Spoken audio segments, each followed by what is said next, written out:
What is the Torah? Some people view the Torah as a ways of getting reward and avoiding punishment.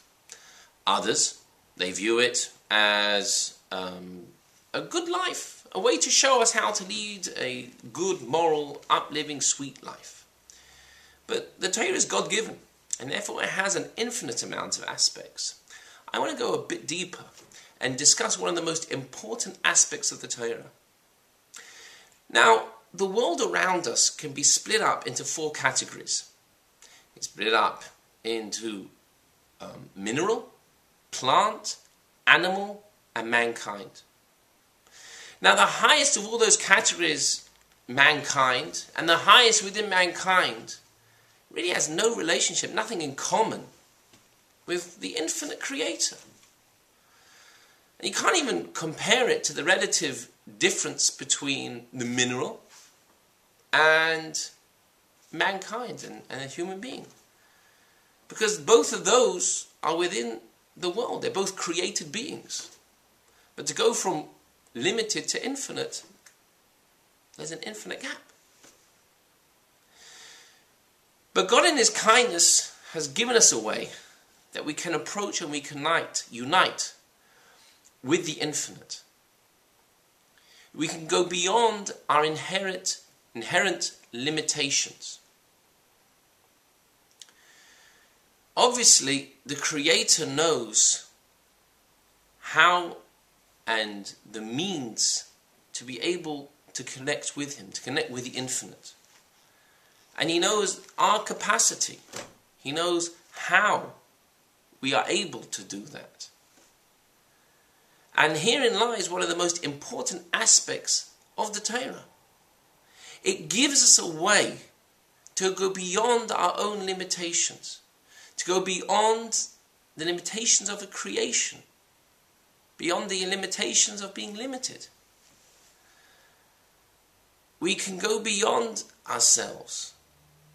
And clearly, this plane is incomparable to what we can achieve on our own. We can only achieve a limited, high goal. Whereas here we are given the opportunity to go beyond our limitation, to connect with the infinite. And that's very special. And this also helps us understand why it shouldn't seem strange that God gave us ways of connecting to Him within the material world, within simple material things like the dietary laws, kashrus and the like. Well, we are limited. We have a limited intellect. And if we are to understand something, it can only be within our limited understanding. All of a sudden, we're asked to understand, we're thinking about, how can we connect to the infinite? Well, obviously we can't necessarily understand how we can connect. That's beyond our grasp, beyond our limitations.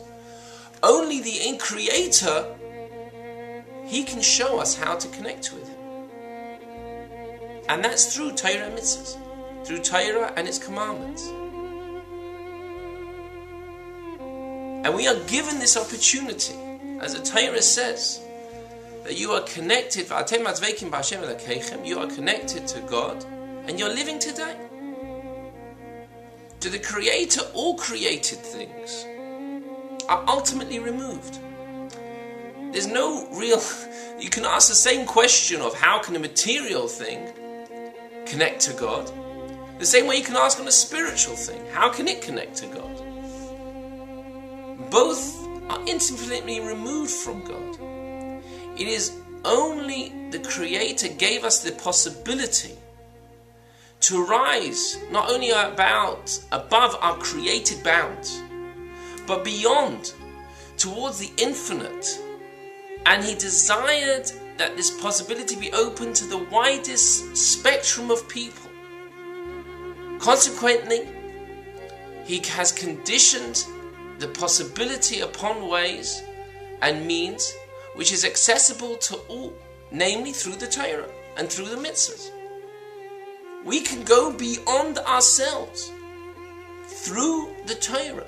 We can connect to the infinite. We can go beyond our own created limitation. It really doesn't make a difference, if you think about it, about reward and punishment. Reward and punishment is a side issue here. We have the ability to go beyond ourselves, to go beyond what we have been created by, and unite with the infinite, to unite with with God Himself. The only way of doing that is through Torah and mitzvahs, through Torah and its commandments. And it should be that by doing this, by connecting through the Torah, through the mitzvahs, which might seem simple to us, but obviously there's a much deeper idea there. That, please God, we should bring the ultimate revelation, which should give us an even deeper idea, a deeper understanding of God, a deeper idea of who we are, a deeper idea of what the world is, and it should be now. Have a great week.